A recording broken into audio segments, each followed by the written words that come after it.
Good evening, and welcome back to Interpreting Biblical Hebrew Poetry as we go through the Psalms. So, the last 2 weeks were just an introduction to, first of all, biblical poetry in general and how it differs from normal writing, which we call prose. And we looked at how there are some significant differences between the two the first week. Last week, we introduced the Psalms as a whole, and we looked at the purpose and thrust of the Psalms and the types of Psalms and what we should be able to get as we read through the Psalms. And so some of the things that I highlighted last week was that the book of Psalms can be defined as the hymnal and the prayer book of ancient Israel, the hymnal and the prayer book of the people of God. And we call it this because, first of all, most, if not all, of the Psalms were originally sung, along with probably with music and whatnot. And also, they probably weren't just sung with the congregation in corporate worship and in the temple, but they were most certainly also studied and recited and meditated on by individuals in private.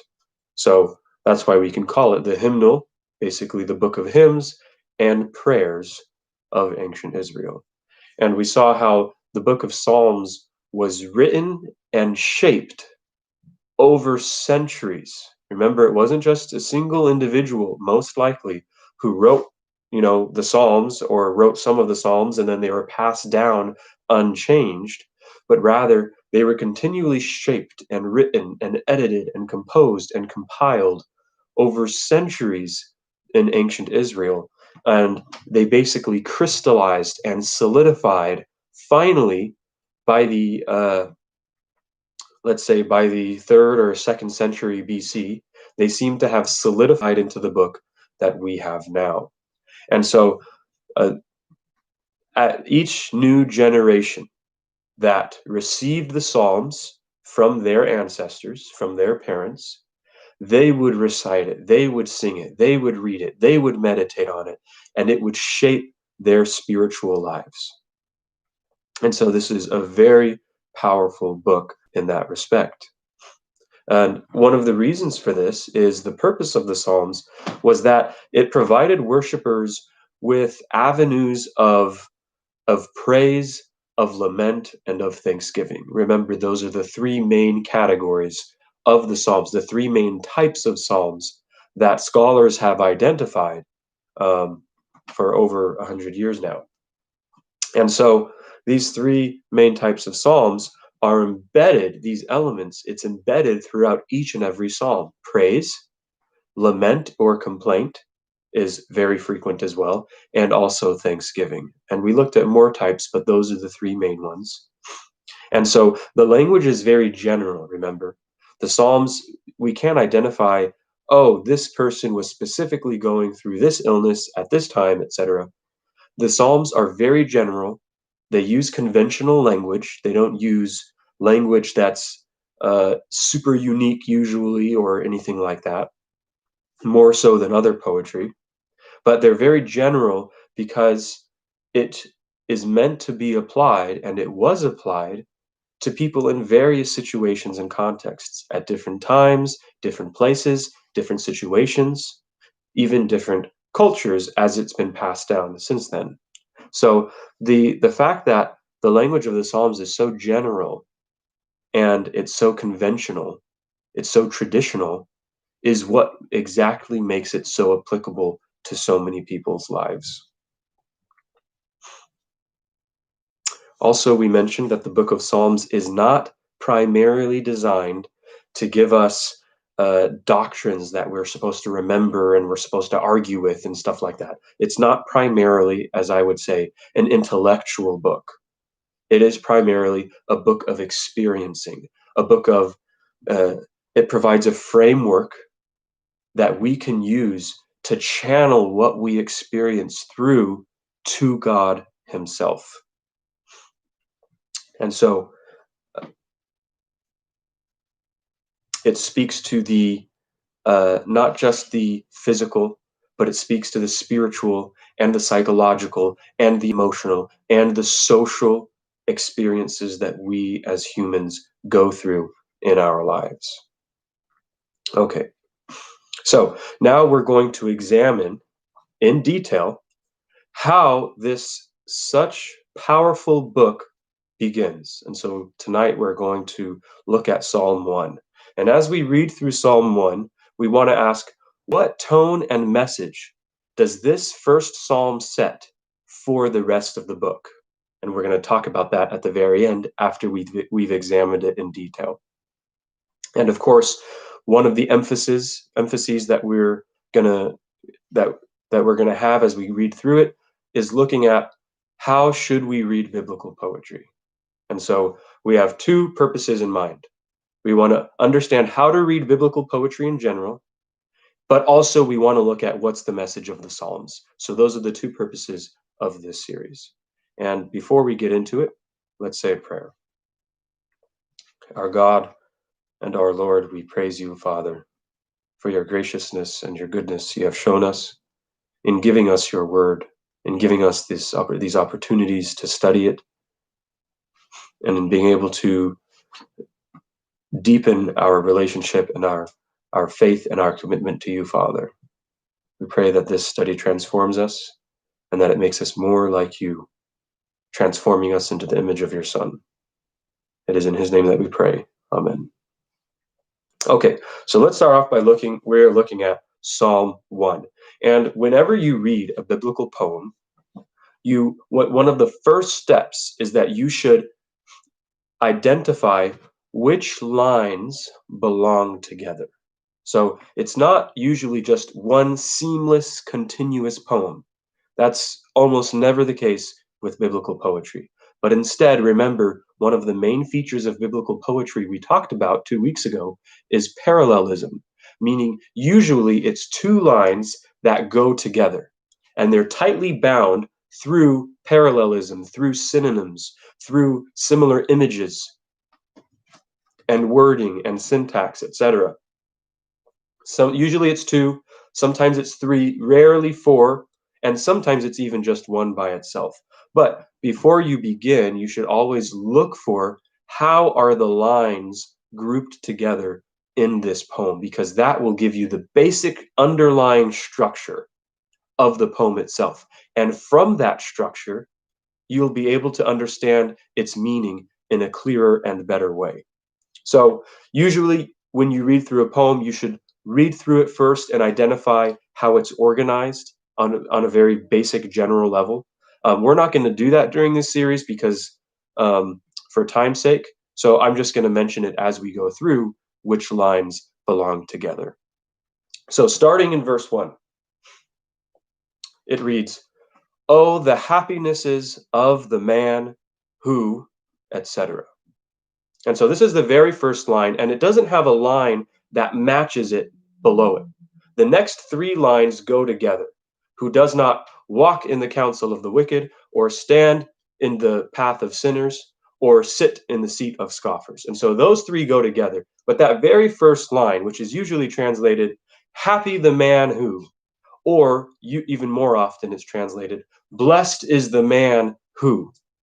And so this word that is usually translated blessed is not the same word that's used in the Bible when it says that God blessed people or people bless God when they're praising him. It is not that same word. So that's why I'm not a big fan of the translation blessed, because that has a much formal, I think, the way from my readings and my understanding, the word, if you translate it blessed, that makes it sound more formal, like a father blessing his children, or like God blessing people, but that's not the word that is being used here.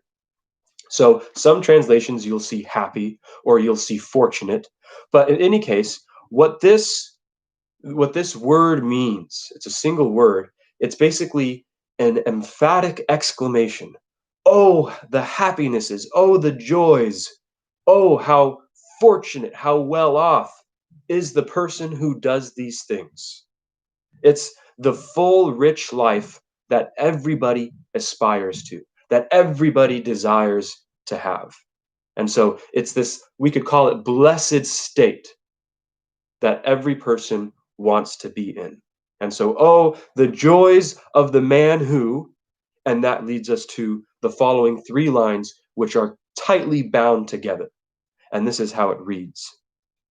The truly blessed or the truly happy person is the one, he's first defined by what he does not do. And this is what he doesn't do. Who does not walk in the counsel of the wicked, or stand in the path of wrongdoers, or sit in the circle of scoffers. And so I've intentionally changed some of the words to try and give you a different feeling and meaning for what's going on here than how it's usually translated. So let's go through this. So it's helpful to, when you read parallel lines, you want to look for which words go together. And so you can kind of read it like this. So these three words go together, these three words go together, and these three go together. So the first thing that should pop out is walk, stand, and sit. And so clearly there is a progression, and those belong together. And what we see here, this progression is usually obscured by many translations. For example, one translation has it, who does not follow the counsel or follow the advice of the wicked, or who does not, they don't use the word stand, I forgot but they don't use walk, stand, and sit. And when you don't translate it literally like that, then you miss out on how there's a clear progression going on in these verses. And what's happening is when there's movement, and then you stop, and then you sit down. And so having that image in your mind shows you that what this person doesn't do is they don't associate themselves more and more with the wicked, with the wrongdoers. And so there's clearly a progression. Doesn't mean exactly the same thing. Okay, walk, stand, and sit. In what respect? It uses the word in, in, three times. In the counsel or advice of the wicked, in the path of wrongdoers, and in the seat or assembly or circle of scoffers. And so all of those three words have to do with manner of life. And just like with walk, stand, and sit, those three words are, one, it starts very vague, who doesn't walk in the counsel or advice of the wicked. Then it becomes more concrete, standing on the path that wrongdoers take. And then finally, in a much more, like you're entrenched in that way of life, you are sitting in their seat. You are sitting in their dwelling place. You are fully associated with the wicked. And so the truly happy person does not do those things. And then lastly, the last three words that go together are wicked, wrongdoers, and scoffers. And we see, again, it starts off pretty broad, and it gets very specific, and it gets more intense. The wicked, the word for wicked basically means guilty. So truly happy is the man who does not walk in the advice of those who are guilty, who have done wrong in a general sense. Then the second one, and who do not stand in the path of wrongdoers. Now, the wrongdoers are guilty, just like the wicked before them, but that they are guilty of specific crimes. So it becomes more specific. They have specifically transgressed and broken the law in some sense. They have done wrong.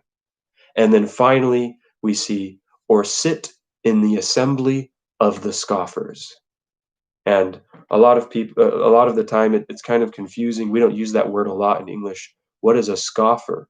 Well, a scoffer is someone who actively mocks and ridicules what's right, who ridicules people who try to do what's right, and perhaps even ridicule God himself. So it's like these people who are mocking, making fun of, and ridiculing, putting down those who are trying to do what's right. And so we see it get more and more specific. You have the guilty in general, and then the wrongdoers, and then the scoffers who actively make fun of people who do what's right.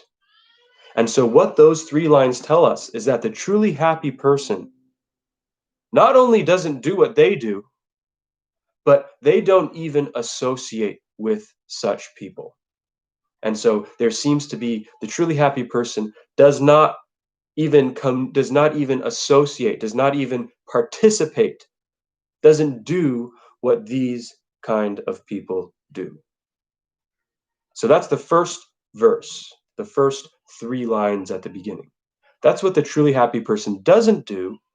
Then verse 2 tells us what he does do. And so this verse in verse 2 is introduced by an emphatic negative particle, which is rare in poetry. Usually poetry doesn't have things like for, because, but, rather, these like very short words, they're called particles. Usually poetry doesn't have that, but this poem does, which is basically saying, look at this, making it emphatic. But rather, to the contrary, his delight is in the Lord's teaching. And in his teaching, he recites or meditates day and night. So not only does the truly happy person not do these things, but what he does do is he is overjoyed. He cherishes God's teaching. It's usually translated law, but it's better translated teaching or Torah. It's God's instruction. And so we see that the term in is repeated from the first three lines. Remember, in the council, in the path, in the seat. Now his delight is in the Lord's teaching. In his teaching, he meditates day and night. So it emphasizes a contrast. He is not in these things, but he is deeply rooted in God's teaching. So it's basically setting up a sharp contrast between the two. The opposite of wrongdoers and the wicked and the guilty and the scoffers is being in God's teaching. And then another thing, usually in poetry, when you have parallelism, usually you have synonyms. Remember, like we said, you have walk, stand, sit, kind of like synonyms. You have the wicked, the wrongdoers, and the scoffers. Those are synonyms. You rarely have the exact same word repeated. So it's kind of interesting how the word teaching is repeated twice, because usually in poetry you use a different word. In his delight is in the Lord's teaching, and in his teaching he recites day and night. And so what some scholars have proposed is that, oh, maybe there was a mistake when it was being copied, and teaching shouldn't appear twice. It should be commandments or statutes or something like that. But what that seems to miss, that idea, is that God's teaching is intentionally being emphasized by repeating it twice, back to back. And so we see, right as we read through this psalm, the Lord's teaching is what sticks out, because it's unusual that the same word is repeated twice in a row. And so God's teaching is the truly happy person's pride and joy. What Christians have tended to do is they've relegated the law, and they've thought of it as this harsh and oppressive and something that we have to get away from, and Christ abolished it and we're done with it and now we're free from the law. And in some respects that is true. But that is not the picture that the Old Testament paints. And I don't think we should reject the idea wholesale. Oh, we can forget about the whole law because we're not under it anymore. We are not under the law, but we can still be in the law, which is what Augustine said around 500 BC. We are in the law, but we are not under the law, meaning the law does not judge us, but we still cherish it and we enjoy it and we're filled with joy because of it. And we recite it and we meditate on it and we practice it day and night. So there are many Psalms, there are many verses, there are many chapters, many books in the Bible, in the Old Testament, that emphasize how the law is it's compared to a tree of life, the teaching, God's instruction. It is what gives life to individuals. And so this psalm says the same thing. Okay, so that's a description of the truly happy person. He doesn't do this, but he does do this. Then, verse 3, now we get to a comparison, a simile. And remember, figurative language, similes and comparisons and metaphors are a big part of poetry in general. And so we get one in verse 3. He is like a tree planted by streams of water, which yields its fruit in its season. Its leaf does not wither. And so whenever you see a simile, a comparison between two things that clearly are not alike, for example, a human and a tree. So these two things, what the author is trying to do, what the psalmist is trying to do, is trying to highlight certain key features that the tree tells us about the truly happy and fortunate person. So whenever you come across a simile or imagery, you want to look for what is the psalmist trying to highlight about this person or this thing. And so what we see here is that trees are firmly rooted. They're not just a regular old plant. They are deeply rooted in the ground with deep, strong roots and a strong, large trunk. And so, and also what that tells us is that the truly happy person is deeply rooted. They are secure. They are safe. They are not just blown about, but they are rooted in their life. And not only that, but this tree has a continual flow of water right next to it that nourishes it and gives it constant life.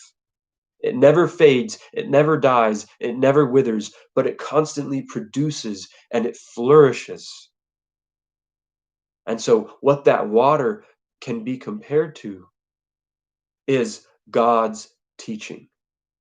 So, the person who meditates constantly and recites God's teaching, it's like that teaching is this constant flow of water that is constantly nourishing them and giving them life and rooting them in their entire life. It's keeping them secure, it's keeping them safe, it's making them prosperous. So that is what that imagery says for us. And now, this image of a human being compared to a tree is also used elsewhere. Very similarly, in Jeremiah 17, 7 through 8, it reads, Blessed is the man, and that word blessed is the actual word to bless, so it's a different word than the one used here. Blessed is the man who trusts in the Lord, whose trust is the Lord. He is like a tree planted by water that sends out its roots by the stream and does not fear when heat comes, for its leaves remain green, and is not anxious in the year of drought, for it does not cease to bear fruit.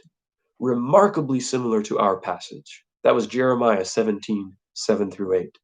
And so we see again what the passage in Jeremiah emphasizes is safety, security, and a full and flourishing life. And the reason that Jeremiah gives, the basis of that kind of life, is trust in the Lord. And so what the Psalm 1 is emphasizing is meditation and joy over the teaching of the Lord. And so we can combine those two things and think of those as going hand in hand. Those who truly trust in the Lord and completely rely upon Him are those who meditate and cherish and chew on and recite and talk about and think about God's teaching. Those two go hand in hand. And so the happy person, the truly fortunate and blessed person, is summarized with this statement: everything he does succeeds.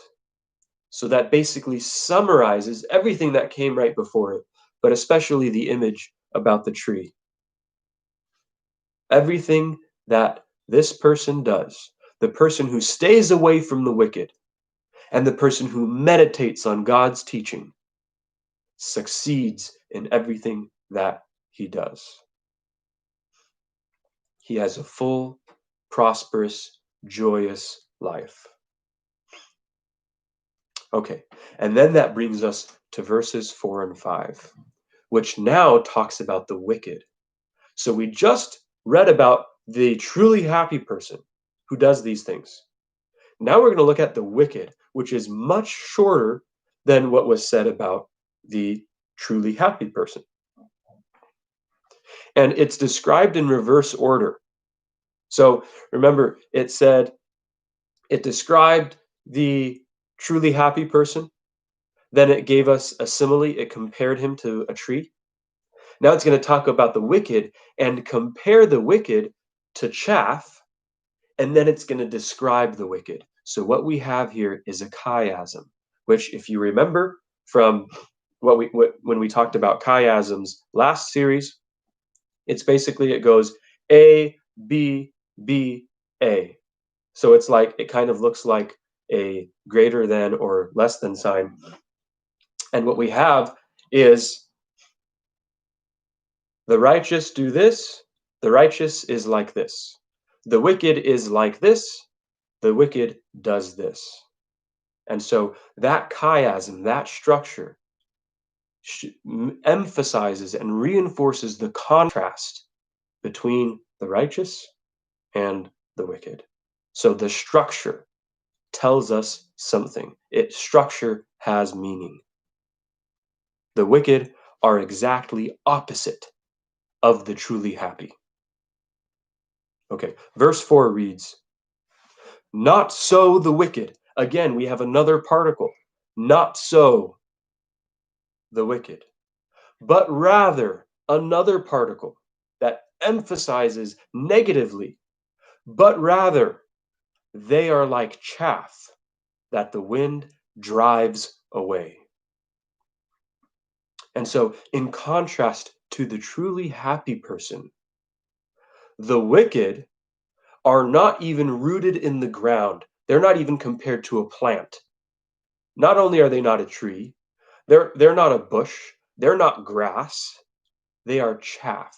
And what chaff is, it's the useless outer husk of grain that when you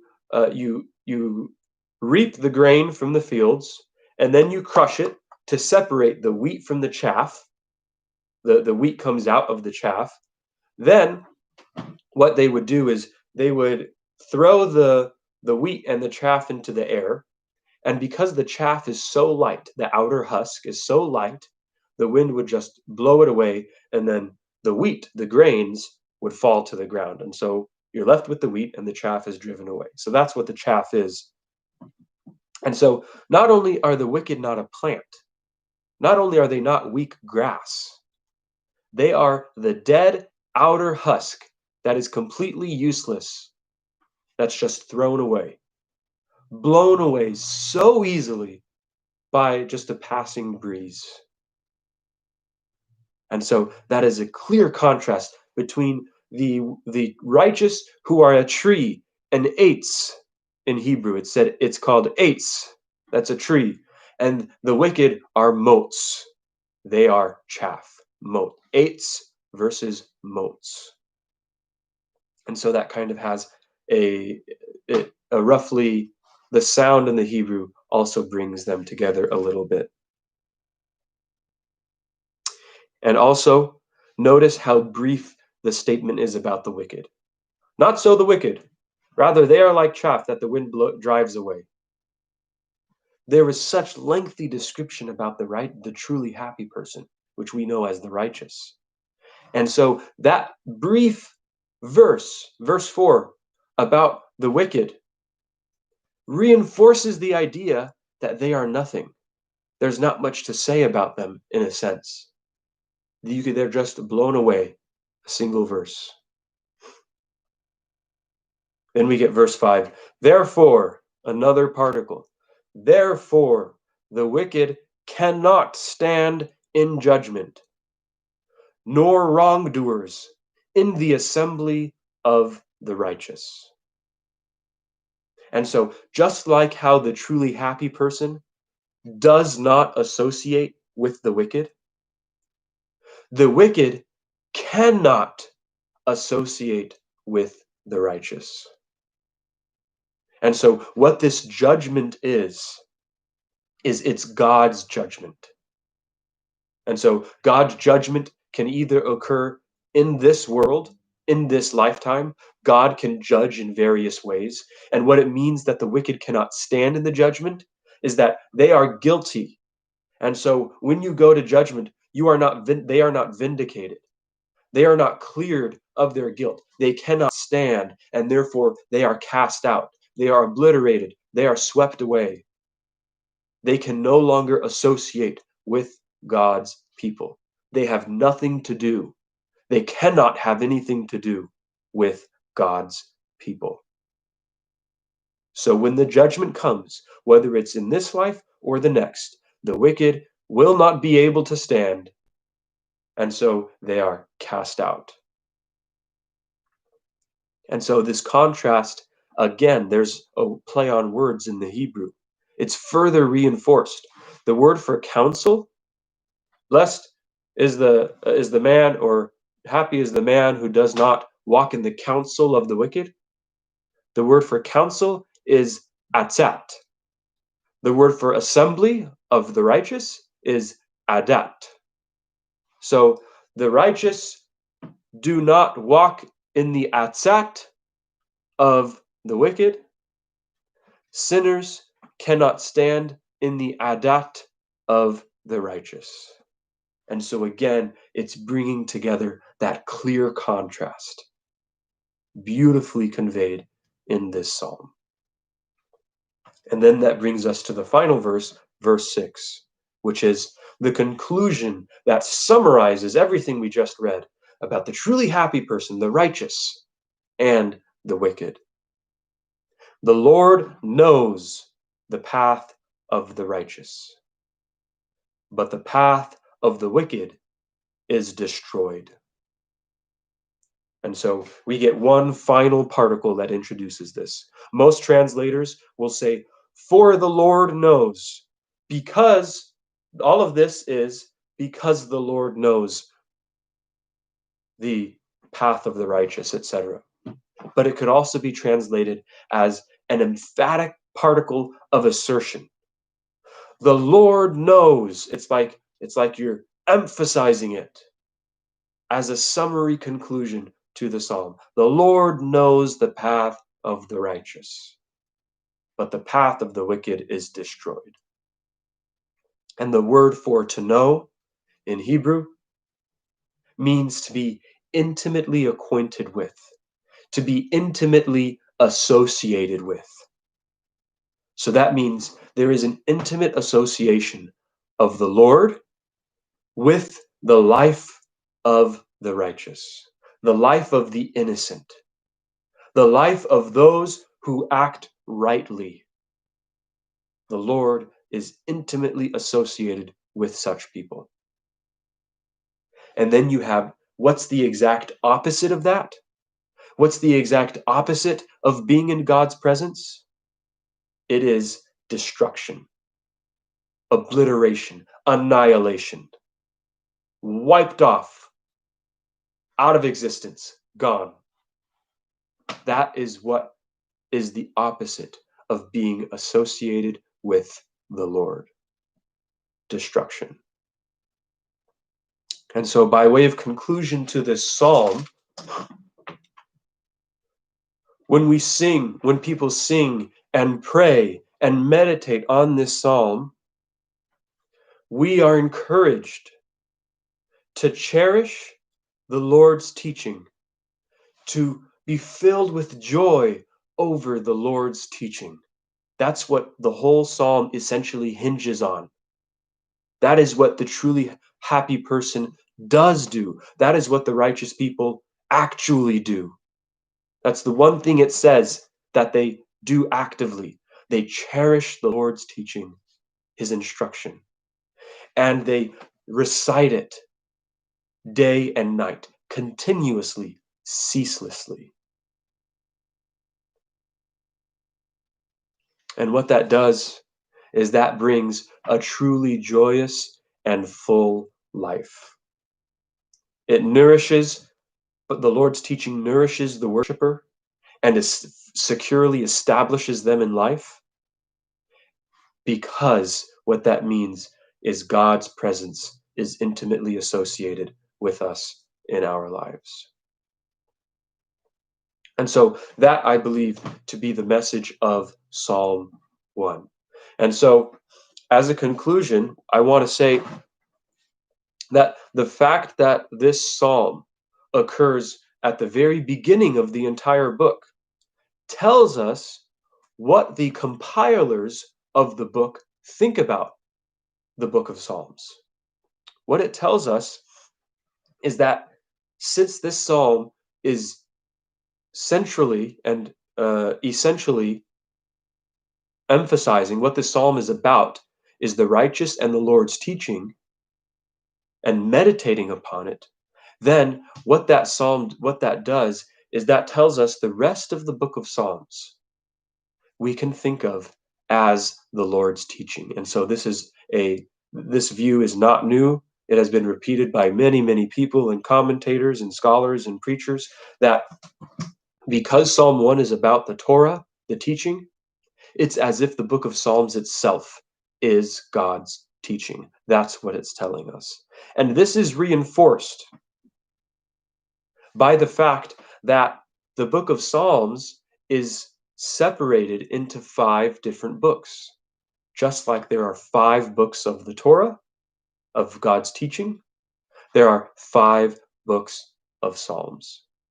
And so this dates back to rabbis early on in something called the Midrash. They said, Moses gave the 5 books of the Torah to Israel, and David gave the 5 books of Psalms to Israel. And so as we read through the book of Psalms, we are told by the Psalms itself, essentially, to think about this book as if it itself is the teaching of the Lord that we need to cherish, we need to meditate on, we need to recite, we need to memorize, and we need to apply in our daily lives. To study the Psalms is to study God's teaching, God's word itself. I pray this was instructive, and I hope to see you next week.